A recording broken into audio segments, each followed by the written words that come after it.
chose instead to grow this movement by giving everyone the opportunity to benefit from their contribution to the movement. Just like being able to mine Bitcoin in 2008 or 2009, getting early access to mining the Gaju Mari now allows you to mine the greatest number of Gajus and benefit most from being part of this movement. We want to share that with you. We want the whole world to be part of this. We want everyone who cares about our future to get on board and take this from a movement to a reality. We want to see an economy for the people, by the people, now. Join us. Put your fingerprints on humanity's story, our history. Be a leader in the economic emancipation of humanity. It's simple. Go to gajumining.com, select the mining package that's right for you, and get started today.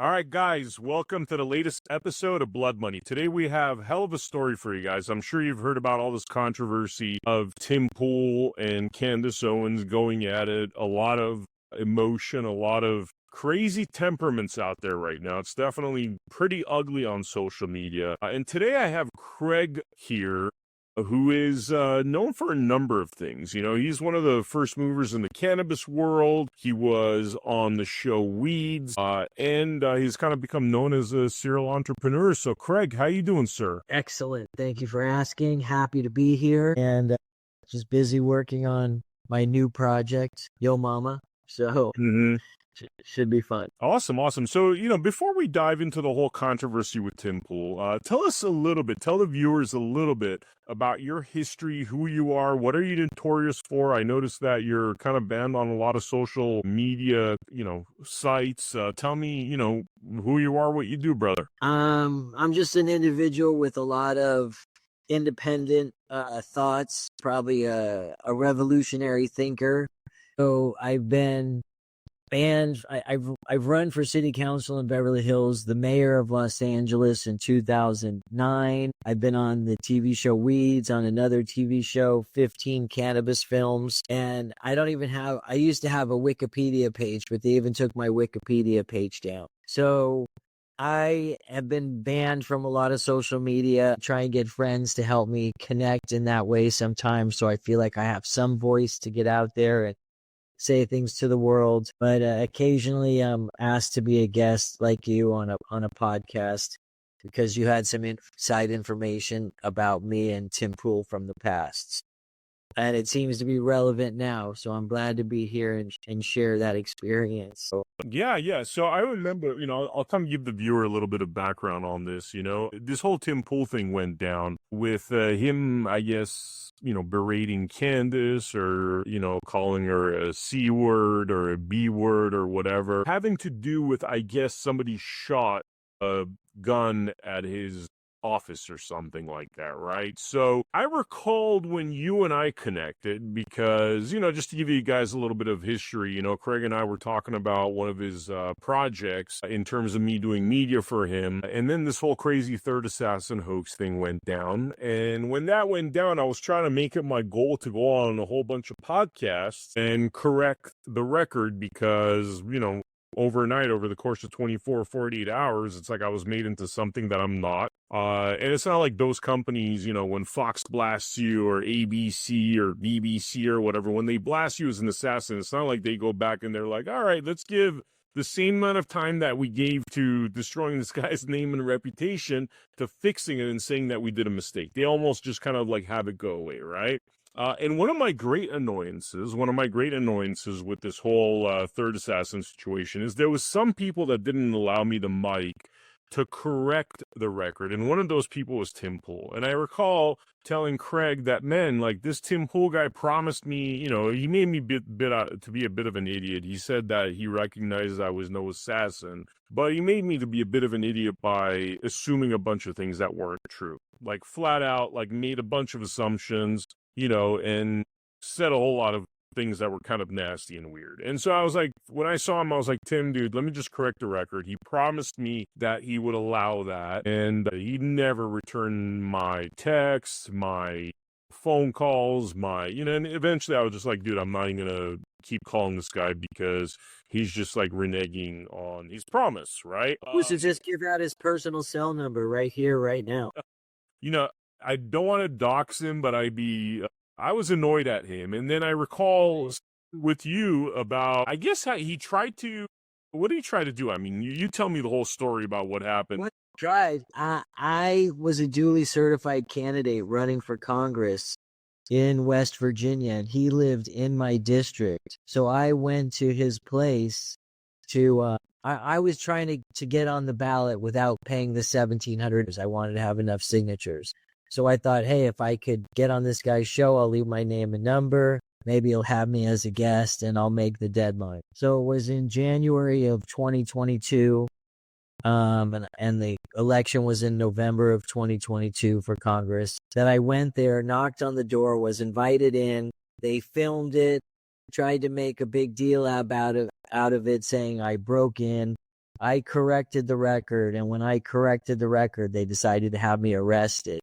And I found out today, and two of the things that Tim Pool said is he consulted his friends in the 3-letter agencies about me, and he said this was a serious felony, having a congressional candidate show up at your house to politic during an election season. And so I needed to be locked away in a cage for several years. I was going to be locked away in a cage for several years, and my children should be taken from me. So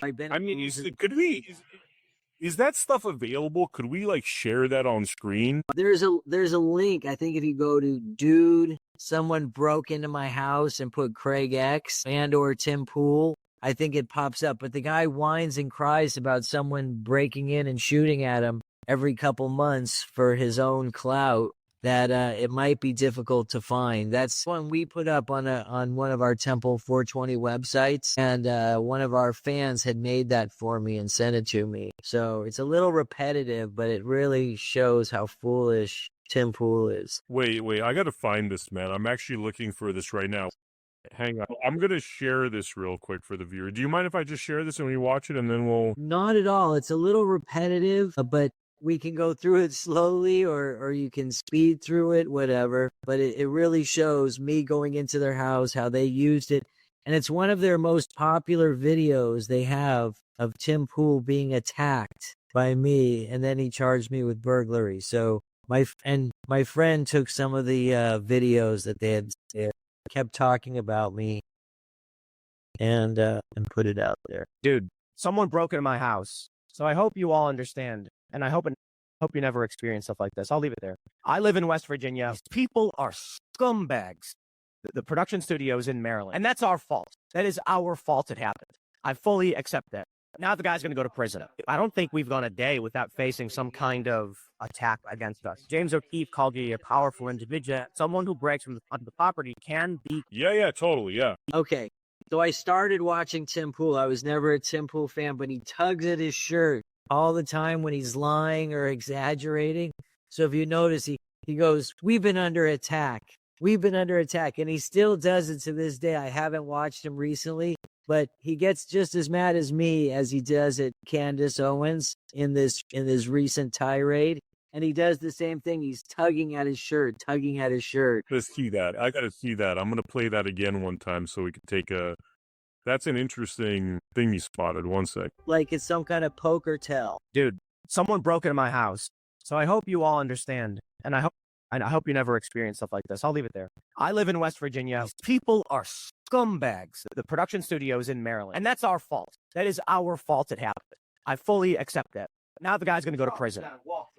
I don't think we've gone a day without facing some kind of attack against us. James O'Keefe called me a powerful individual. Someone who breaks onto the property can be killed. Guess what? Now the guy's going to go to prison. He already talked to CAs. It's a fellow. Well, guess what? Now the guy's going to go to prison. I'm Craig X, and you are at the Bodhi Sativa Caregivers Club. How can we care for you? I'm kind of new at this. Virgin, don't worry. I'll be gentle on you. Come on this way.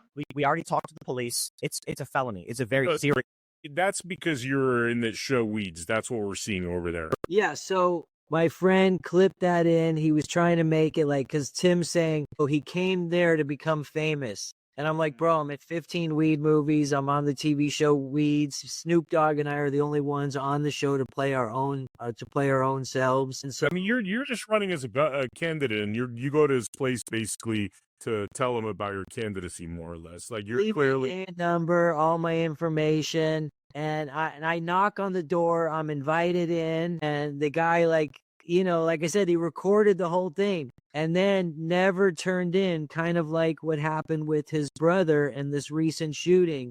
They refused to turn in the footage to the police because he says, a congressional candidate knocking on his door and being invited in is a serious threat. But I mean, honestly, it's like, was there any, I mean, obviously you didn't threaten him, you didn't try to steal anything. So, I mean, why would he even want to cause you harm like that, to put you in jail for like 2 years, unless you tried to stab him or something? Like, what'd you do? he went on Candace Owens' show after this to talk about how he was under attack, which is coincidental. And on that show, he said, well, we had to prosecute this one guy to show that we're really under attack. And he says it, I think, in this video. He also says it here too. He goes, if we don't prosecute, then people won't believe that we're really under attack.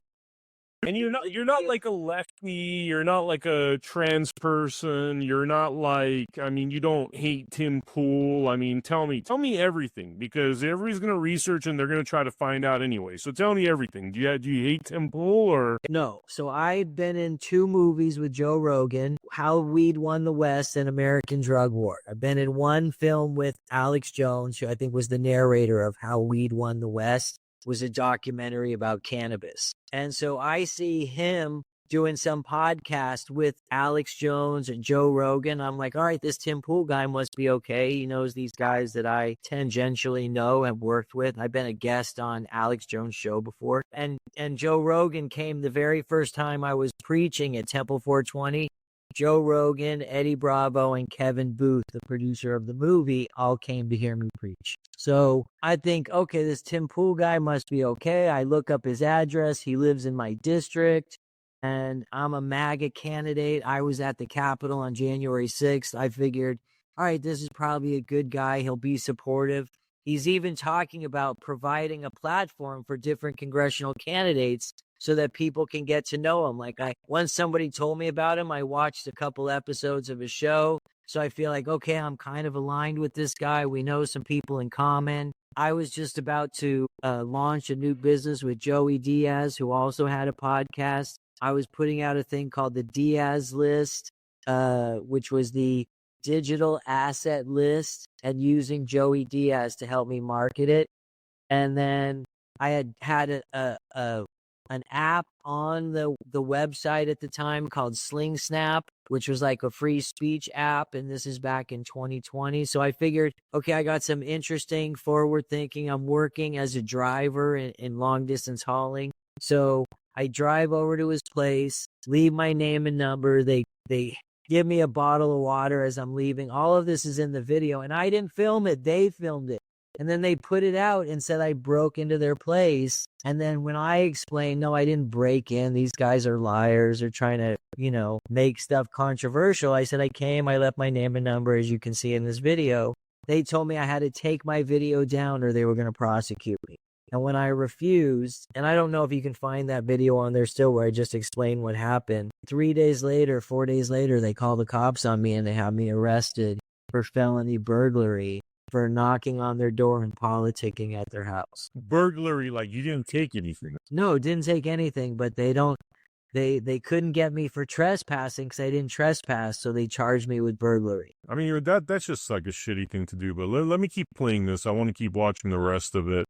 Well, we operate under the guidelines of Health and Safety Code 11362.5. Douglas, que onda huevos? I just couldn't stay away. It's the beauty of this place. You don't have to, man.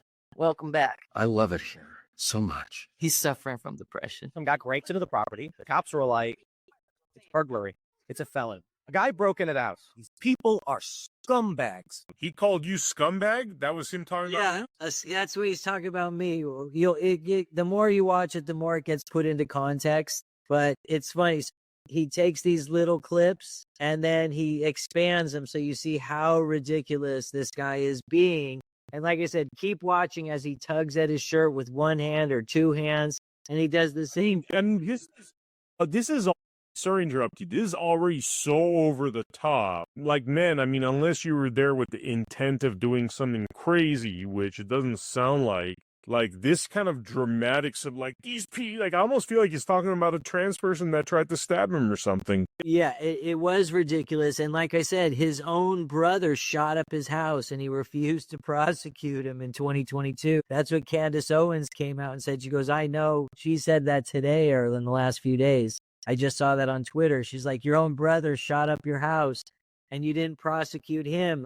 And this is like, we've got to teach these people a lesson. I mean, you know why this is so repulsive to me, man, is because I had a sheriff that lied about everything and tried to paint a picture and like, you know, oh, he had a car in disarray, made it sound like I drove up with a hoopty, fake IDs, passports. I'm in a 2024 car and this occurred in 2024. Okay, brand new. I have a car wash receipt from the day before. I spent $31. Chad Bianco practically called me a terrorist with literally not a shred of evidence so he could make himself look so grandiose, right? And I'm looking at little Timmy over here with his beanie going like these dramatics. And I'm just like, I'm seeing flashbacks of him calling Candace a C-U-N-T. And by the way, I don't have to believe a word of what Candace is saying to criticize a little man that belittles a woman in that way. You know what I mean? In that sense of publicly and the way, you know, he's talking down to her and again, trying to like raise up the threat of what she is. Look, she's a journalist. Like he starts accusing her of, you're going to make us lose the midterms. And I mean, just really dumb things that anybody that's following politics knows that that's not the reason why the midterms would. Well, she had the greatest comeback saying, look, this is what happens when men have too much estrogen.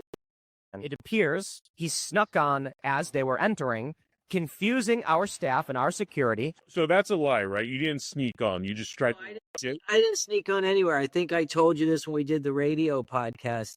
I initially looked him up. He lives in my district in West Virginia. So I said, okay, well, it's not too late. It was winter time. It was early January, mid-January. The sun had gone down fairly early. So I show up thinking he does his podcast at his house. And his house, you know, I found it online, people in my district. And so I go, no, they can't be doing this. And it was all dark. I said, I just didn't want to knock on the door. I said, all right, maybe I'll come back tomorrow. But then I thought to myself, well, maybe they do it in a studio, like right around here, rather than in his actual house. Why would he want all these people coming to his house? So I put Timcast production studio into Google Maps and it says 15 minutes away. And I knew his show was starting, so I imagined he had reception or whatever, because I had seen him in the days before say, this is an office, you know, this is a house, but I don't just live in this mansion. This is a workhouse where we work out of, blah, blah, blah. There's a receptionist. So I was like, cool, there's probably security, reception. So I show up there, and coincidentally, as I'm cruising down the road, I end up right behind these two limousines, which are just black SUVs with darked out windows, carrying Andy No, James O'Keefe. So they stop, and I have to stop on the highway right behind them, and I notice, oh, here's the address that GPS is taking me to. So they go right up the driveway, and so I just follow him up the driveway, having arrived at the same time. One point, he's like, he laid and waited for them to come in so he could sneak in. And like I said, I had gone to his house originally and just drove 15 minutes away to the studio and just happened to show up right when these guys were showing up. But I didn't sneak on with them or anything. And I had my two kids with me sleeping in the car in their car seats, one of them. And so I waited outside. Right. At best, this is like him, you know, just kind of like a whatever misunderstanding. You screwed up. You went to his house. Like, you weren't obviously there with two children in the car trying to be malicious. Obviously, it sounds like. No, I was a duly certified candidate for Congress. So I just went there to leave my name and number. And not only that, we have friends in common. So I did reach out to some people that actually knew him and said, hey, could you act as an intermediary? They reached out to him, to his girlfriend, and just no response. They kind of blew off these people that they, you know, well-known people that they know as well. They were just like, whatever. We don't want anything to do with this. We're having this guy arrested. It makes us look good. We set a date for trial.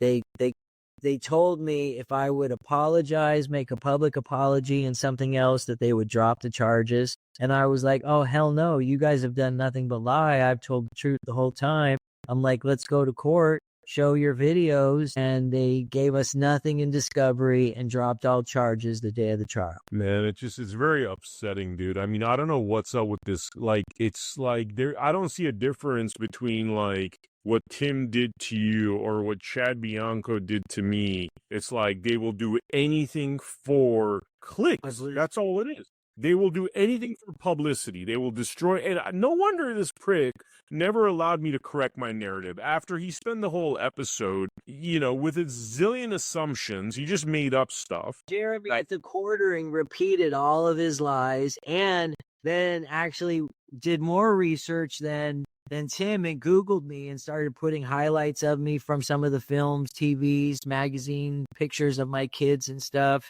So still bad-mouthing me and saying everything Tim Pool said was true and correct and that I had done all this stuff. And so you'll see he goes from being allegedly to like, no, he broke in, he did this. So he totally slandered me as well. It is what it is. We live in that kind of world where people will take the risk of harming people they feel are below them to promote themselves, make themselves look more visible, bigger, important. Like you said, get those clicks and get their name out there. Here, I'm going to play a little bit more of this, but then after we're done, I want you to tell me a little bit about the repercussions of how Tim's exaggerations and lies affected your life. One sec here. That's our fault. That is our fault it happened. I fully accept that.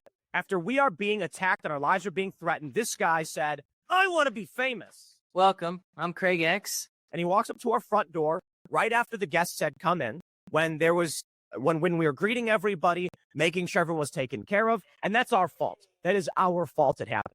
I fully accept that. Because I'm running for Congress. I'm running for Congress in the 2nd District in West Virginia. Well, I waved to this guy. If you just sit. Can I just leave you guys my name and number? Okay, thanks so much. And if you're going to put that on, go to craigx.com. Guy's going to go to prison. And 15 weed films. And I'm just a working class scholar. I drove 7 hours to.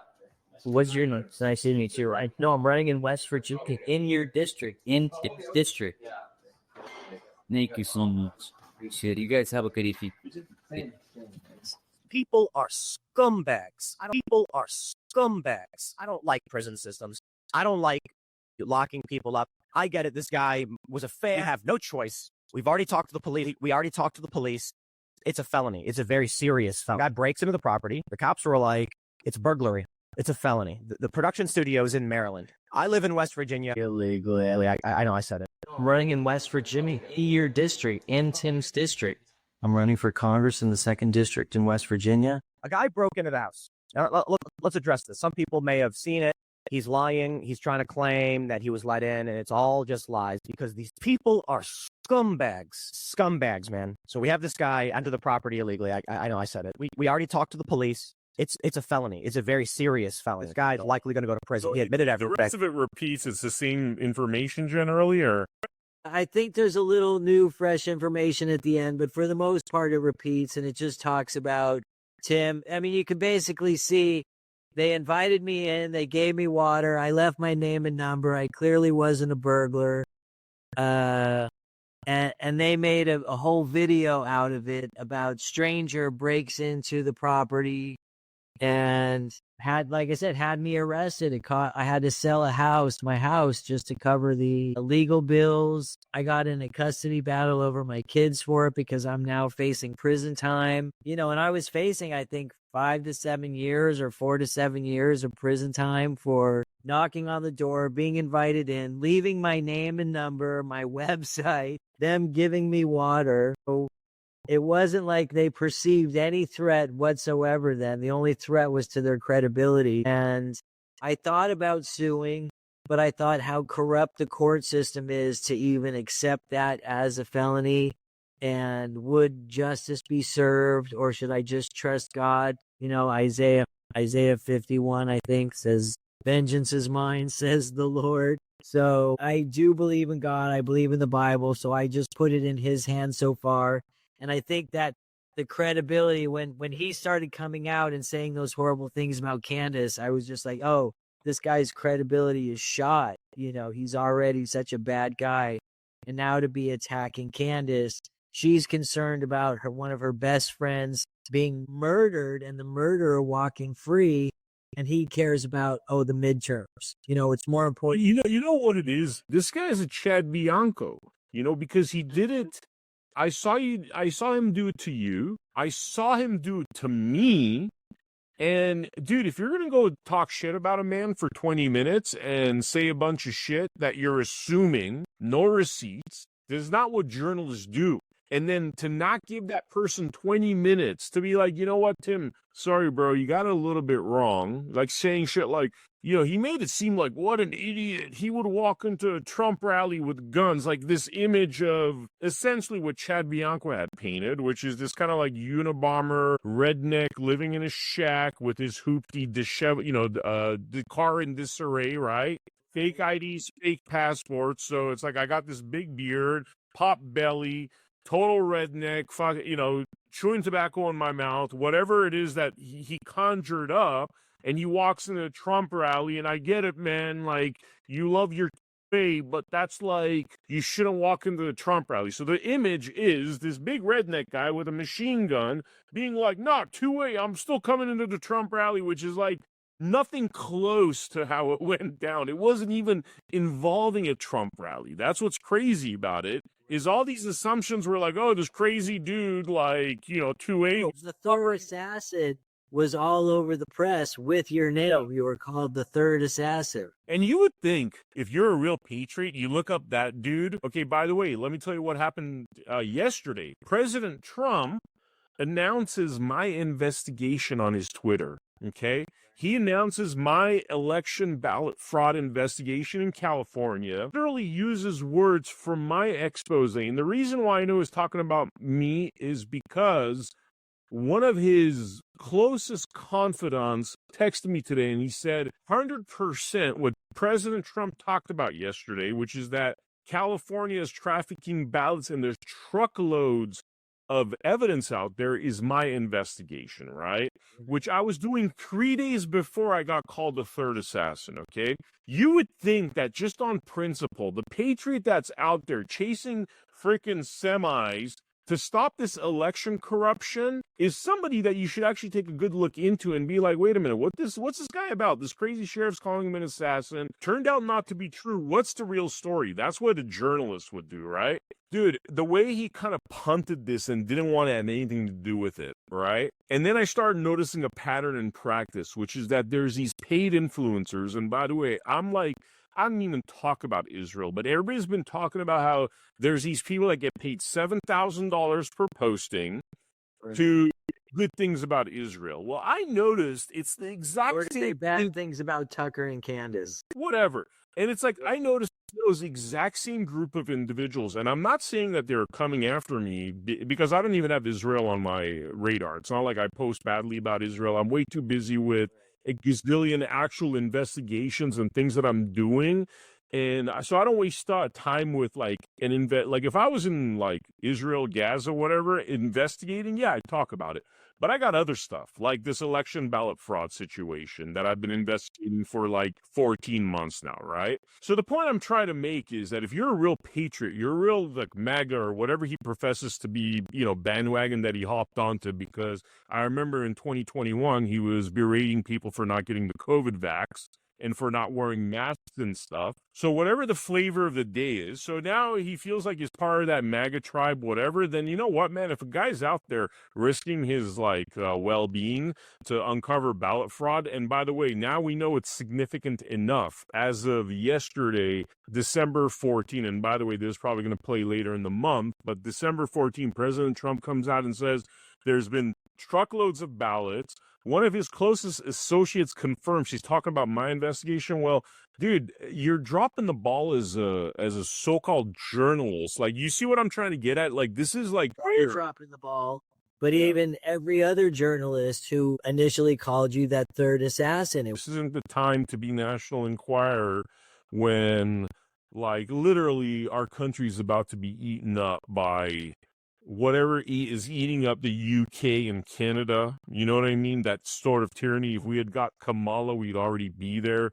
That's a scary thought that we're one election away from basically becoming slaves in this so-called free country, like the way they're treating people in the UK. So there's like your serious shit that real journalists have to cover. And I don't know, dude. It's really, to me, this is so fucked up that, like, you as a patriot, you go out there, you want to run for office, you want to, you're like, oh, things are messed up, and this dude like makes you lose your house, almost lose custody of your kids, which, by the way, exact same thing happened to me with the Chad Bianca third assassin hoax. I went through a messy divorce, and my ex, perfect, once your ex is called a third assassin, and by the way, my kids are in the United Kingdom, so even gun owners, they look at like crazy people. Once they're called a third assassin, she had all the weapon in her hand to be like, well, you ain't gonna talk to your kids until they're adults anymore. So I feel your pain. I mean, I feel your pain because false accusations, like these false accusations, have cost me ungodly amounts of money. It also costs you ungodly amounts of money. You seem to have lost your house. I could tell you that I lost property for sure because of these ongoing costs. It's fucked up, man. Sorry. I mean, I know I'm ranting. I just feel your pain, dude. It's so fucked up that he did that to you. What's wrong, sweetheart? Yeah.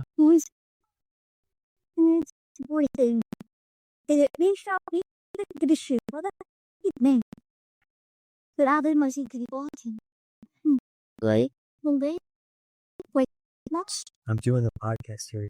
Here, let me say hi real quick. This is my daughter, Julie Roberts. How you doing? How are you? Did you get your shoe on? You got to dance in front of the hotel, and everyone's no way. All right, don't cry. Don't make some purpose. Yes, or that's it. And they finish your poll week. Wow, dude. Is that the daughter you almost lost custody of because of Tim Pool? Yeah, and that daughter,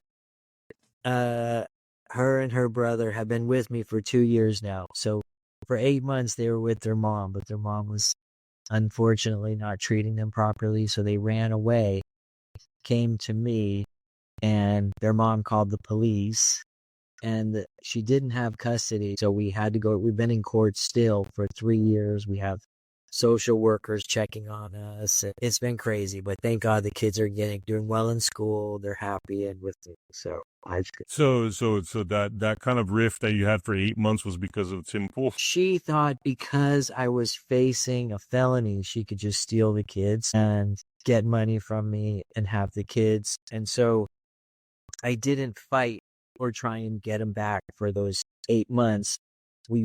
She went and filed in court to get permanent custody, but they didn't give it to her right away. The kids ran away. They got to be with me. They've been with me for 2 years now. So it takes 3 years. I mean, it's so ridiculous. The kids are old enough to decide they wanted to be with me. And I wanted to spend time with their mother, but she can only see him now under court supervision. So wow. Yeah, she was not treating them well, and they shared that with the court. And the fact that she told the kids to lie about me in court, the court didn't appreciate that. So fortunately, I guess men have more rights these days than they did in the past. And I think that it's important when the kids are young that they have their father in their life. And she was trying to keep him out of my life.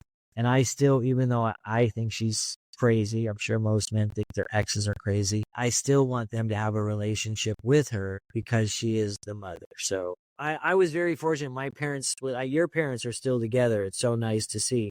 But my parents split up and remained good friends. And I feel very fortunate that when we're all in town together, they still all come together and spend time with the kids and their kids. So I was hoping to have a more amicable separation, but it didn't work out that way. And it was partly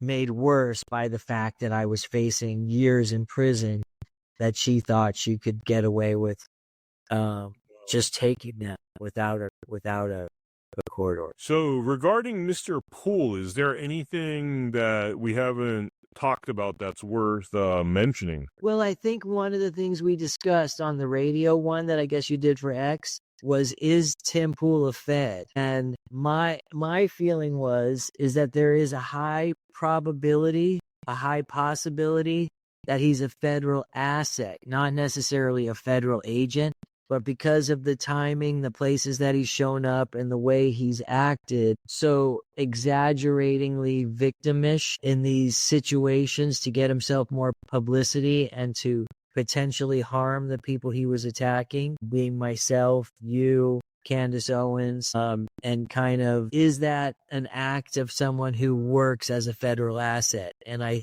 think one of the things that we talked about on the X program was the perfect timing of him in Ukraine to get the coverage that really bolstered his career, and the fact that he seems to be pushed in the algorithm at some level because he's controllable and malleable. And so my supposition, my best guess is that he does have some kind of celebrity handler, some news handler that keeps him in line and keeps him doing something that would be pleasing to the establishment rather than. Yeah, look, I have no doubt. I have no doubt on that level, because let me tell you, when we're going through kind of the dark ages of censorship after January 6th, when they shut down all of our accounts, right?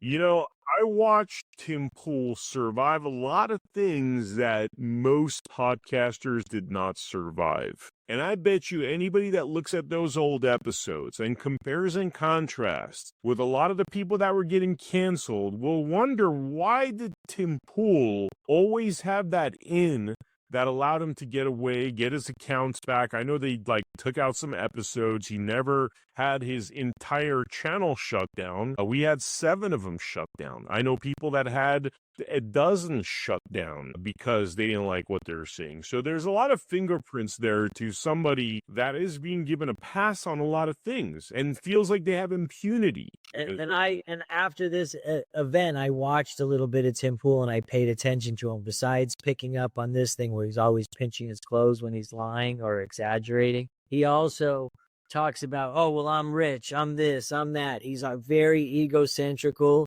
and just seems easy to control. Someone who is driven by money, driven by fame, and thinks so highly of himself that he even thought he could make music. The music stuff was hilarious, dude. That was hilarious. And that's like Hollywood 101. You and I would travel similar paths. It's just like, dude, if you're a famous actor, you're just never going to be a huge musician. It's just, when was the last time that you saw the greatest actor ever also be a great musician? It's like Elvis, right? You know, it's like shitty actor, great musician, you know?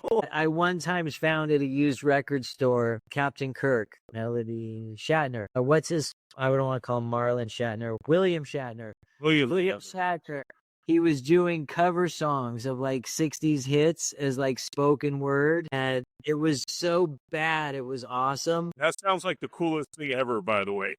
It was an old album. I don't even know if you could find it, but it's William Shatner's spoken word, and I found it at a thrift store. This was when albums were still real cool to have after CDs had come out. And so we would listen to it, and it was kind of classic. It was so bad it was good. And that's kind of what Tim Pool doing music to me was like. Oh, you have a following of 1 million people on X now, on Twitter. So now you think you can publish music and actually do a decent job. And it just sounds so derivative of these other bands. I happened to what I was doing on my bag on Tim Pool research before we got on. I put in Tim Pool, the worst things about Tim Pool, and one of the things that popped up was one of his songs. And I listened to it, and I was like, oh my God, which band is this he's copying? You know, it's funny to see these guys going through the same follies of what I've seen so many go through in Hollywood. It's the exact same things happening.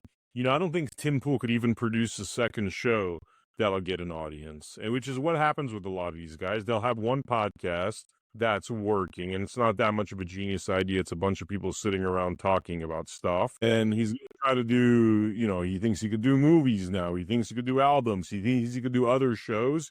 I guaranteed he's going to fail at everything. I've just seen the story. I'm an old fart now, man. I've seen the story play out.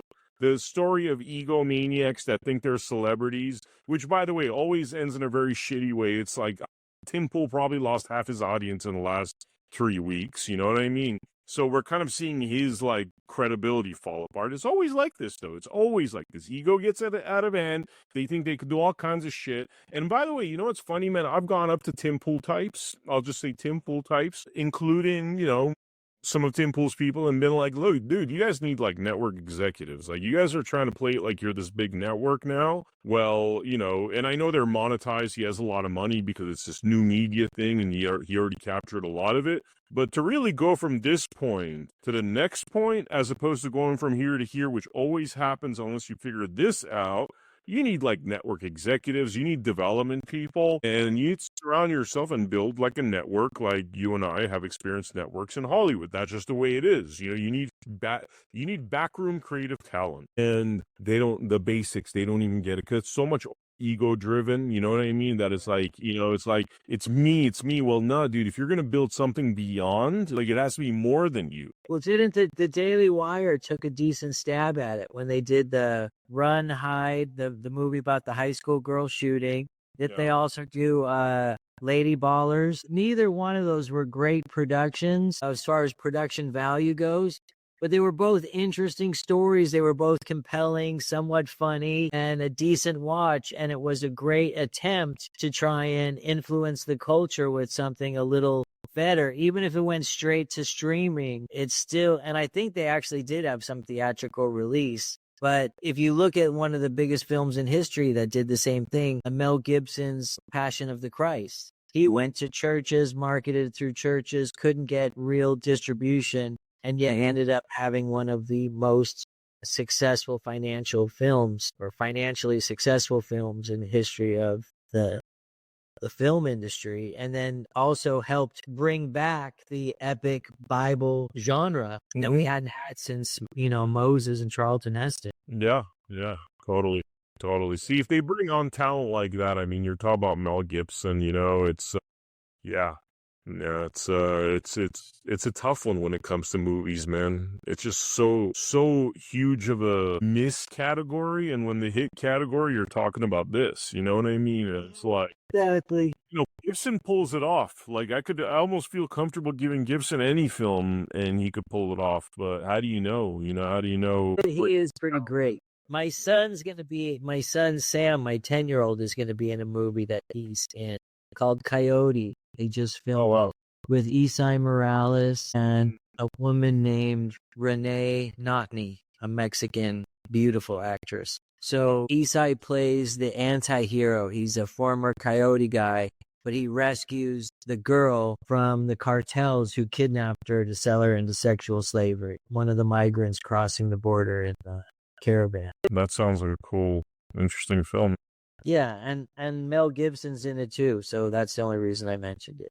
But I like being somewhat close. I think the film business is cool. I think podcasting is cool. And I thought, oh, this is the new medium. That's why I should go to reach out to Tim Pool, because he had better ratings than CNN.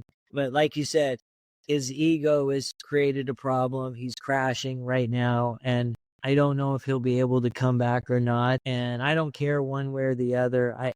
I just feel like I was waiting for this to happen to him and him losing his credibility, because I knew what a liar he was with what happened to me. You shared with me what he did in your situation, and now he goes out on a line here, either to get the $7,000 from Israel, or he's very passionate about the midterms and Candace Owens, that he's losing his mind over her. But it was really the same passion that he had against me that all of a sudden he has against her, and it just seems phony to me. That's why I was like, it seems like you're trying to make, and this is what, funny enough, what the FBI said about my story. It's like you're trying to make something out of nothing, and Nothing Burger was actually one of the comments I heard, that like he was, you know, Bianco was trying to make a Nothing Burger into something big so he could seem like something big, you know? Napoleon, man, that's what I think. It's like these little Napoleon guys. I'm just saying that there's certain characters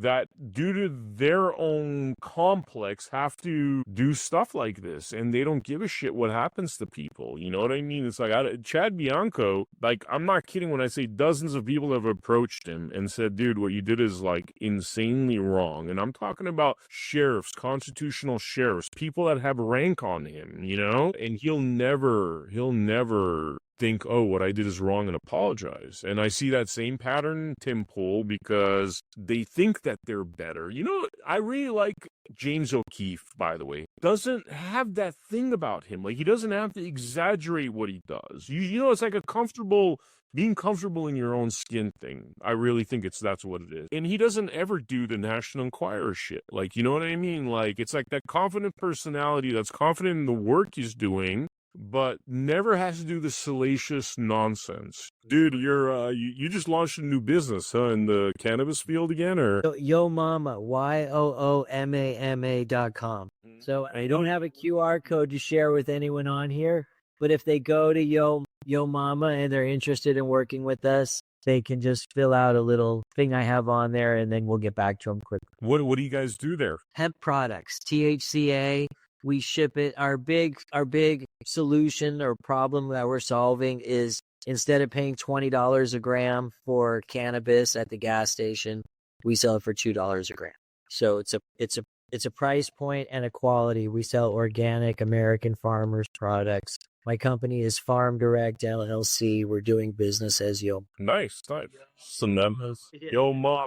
Man, that sounds cool. Anything else that we should touch upon before we wrap up this episode? Well, I really think we're living in the biblical end days, and I know that people have been saying that for 2,000 years, that Jesus is coming back anytime. But I run and I hardly run it anymore. I started a church temple called Temple 420, and we do weekly sermons. My buddy Chapin is the one who's really taken it over, and anyone's welcome to come join us, and you're welcome to just search Temple 420 on YouTube and see some of our not really sermons, but kind of more like Bible study. We do more of a we kind of like a bunch of stoners who believe in God, so we just talk. That's awesome, man. That is awesome. And you know, we got a vibe for you, Craig, man. And I mean, I've known you for a sec. You know, we know you weren't trying to cause Tim Pool harm. It sucks that he did that to you. I'm glad this story's coming out, you know, and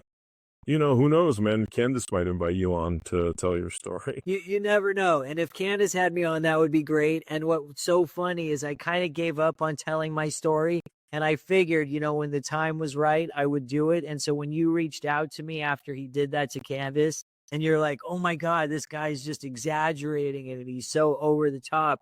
And I remember this happened to you. Do you want to be on the show? I was like, yeah, perfect timing. Let's do it. So I'm glad to be here with you, Vem. Thank you. Thank you, brother. Because the one thing, when someone does something horrible like that to you, and you're maligned and slandered and libeled or whatever, you feel voiceless. You really don't have the power that they have to get your voice out there and defend yourself.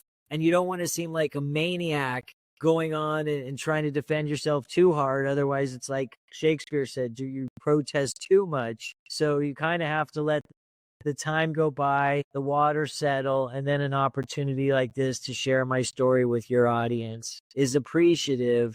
And, you know, I think the question that we posed on X was, is Tim Pool a Fed? I think the circumstantial evidence leads one to believe that. Obviously, I can't prove that beyond a shadow of a doubt, but I think that there is a substantial amount of circumstantial evidence that makes me feel that leads me to believe that. Yeah, and I would 100% agree with you, man. I believe that's a fact.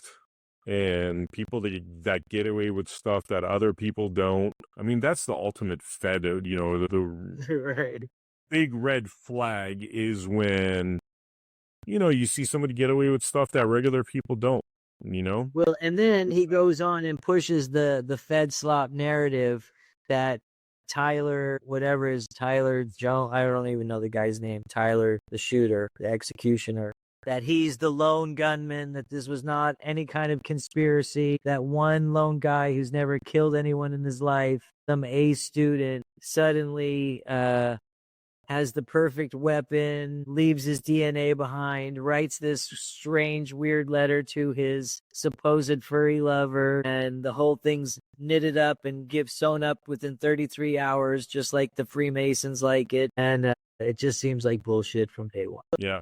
I've even said I wouldn't be surprised if Charlie's actually alive. I really wouldn't. But the more I'm learning, I'm actually thinking he actually is most likely dead, which then that's scary because it would be a better world if they fake this whole thing. I totally agree.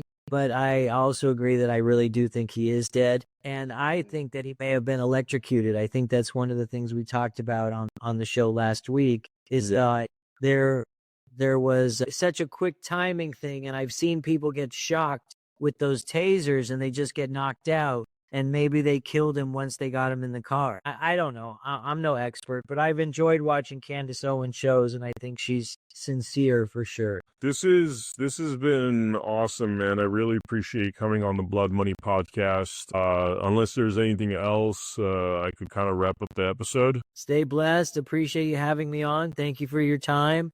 And send me a link when it's all ready, and I'll share it with my people. Awesome. Thank you, viewers, for joining us for this Blood Money podcast. Make sure you check out AmericaHappens.com, where we have all of our latest episodes posted, and I will see you all on the next episode of Blood Money. Thank you. Over the last 30 years, we have seen the value of our work diminish and the price of real assets like land and homes increase to the point that for most people under the age of 40, the hope of owning their own home has been lost. The response of governments around the world to the 2008 global financial crisis and COVID was to defer the cost of these events to the future. They did this by printing money, in effect selling our futures to pay for their bad decisions. This is corporatism, not capitalism. Money printing didn't hurt those in power, nor those who supported them, because they had real assets, property, shares and businesses that rose in price to match the inflation of money supply. But for most of us around the world, it sold our future for a fraction of its value. In response to this, a mysterious figure known as Satoshi Nakamoto created Bitcoin. He wanted to create a currency that could not be printed on command, thereby devaluing our labor. A currency that could be traded electronically between people without intermediation, allowing all of us to participate fairly in the economy. But if you tried to buy your groceries with Bitcoin, you'd stand at the checkout for at least 10 minutes, probably hours, waiting for the transaction to process, and the fee would cost you more than the carton of eggs and bag of apples. Bitcoin's limitations meant that it stopped being considered a currency in 2016 and was instead called a store of value. But it opened the door for someone to create a genuine currency that nobody controlled, but everyone could use. That someone is us. We created the Gajumaru blockchain and the Gaju currency. The Gaju is real money you can use, whether that is to buy a loaf of bread, pay for a haircut, buy a t-shirt, in fact buy or sell anything. It is a currency for everyday use. On Gaju Market, anyone can buy and sell any legal goods or services, just like you would on eBay, but at a fraction of the cost. Like Bitcoin, Gajus are mined on a computer. Unlike Bitcoin, mining Gajus does not require specialized equipment, nor huge power supplies. During our protected rollout, you can mine this on everyday computers, like the ones that sit in your home doing nothing for most of the day. We are working to get millions of people like you to mine the Gajumaru and be rewarded with Gajus that you can then use as real money. At the end of 2026, the Gajumaru will open to public mining. By then, we will have brought together millions of people like you to mine the Gajumaru. This will create such powerful combined computing capacity across so many millions of people that the Gajumaru can remain highly decentralized, enabling an economy for the people, by the people. To make all of this possible, we offer a variety of mining packages that combine all of the software and services you need on our website, gajumining.com. The software is simple to install, and there is a step-by-step guide that will get you mining and participating quickly and easily. You can buy those packages now. You can start mining the Gajumaru and being rewarded in Gajus now. Select a suitable mining package from the gajumining.com web store. Install and activate the software on your device and start mining today. This is an opportunity to be part of a movement to restore our humanity, our dignity, our sovereignty, creating a better future for everyone. For the first time in thousands of years, you will directly benefit from your work, your ideas, without being taxed by intermediaries or needing permission to be part of the global economy. We believe that capitalism is I win, you win, we all win, not I win, you lose. That's corporatism. We refuse to pursue venture funding that would demand we play the corporatist game, and chose instead to grow this movement by giving everyone the opportunity to benefit from their contribution to the movement. Just like being able to mine Bitcoin in 2008 or 2009, getting early access to mining the Gajumaru now allows you to mine the greatest number of Gajus and benefit most from being part of this movement. We want to share that with you. We want the whole world to be part of this. We want everyone who cares about our future to get on board and take this from a movement to a reality. We want to see an economy for the people, by the people, now. Join us. Put your fingerprints on humanity's story, our history. Be a leader in the economic emancipation of humanity. It's simple. Go to gajumining.com, select the mining package that's right for you, and get started today.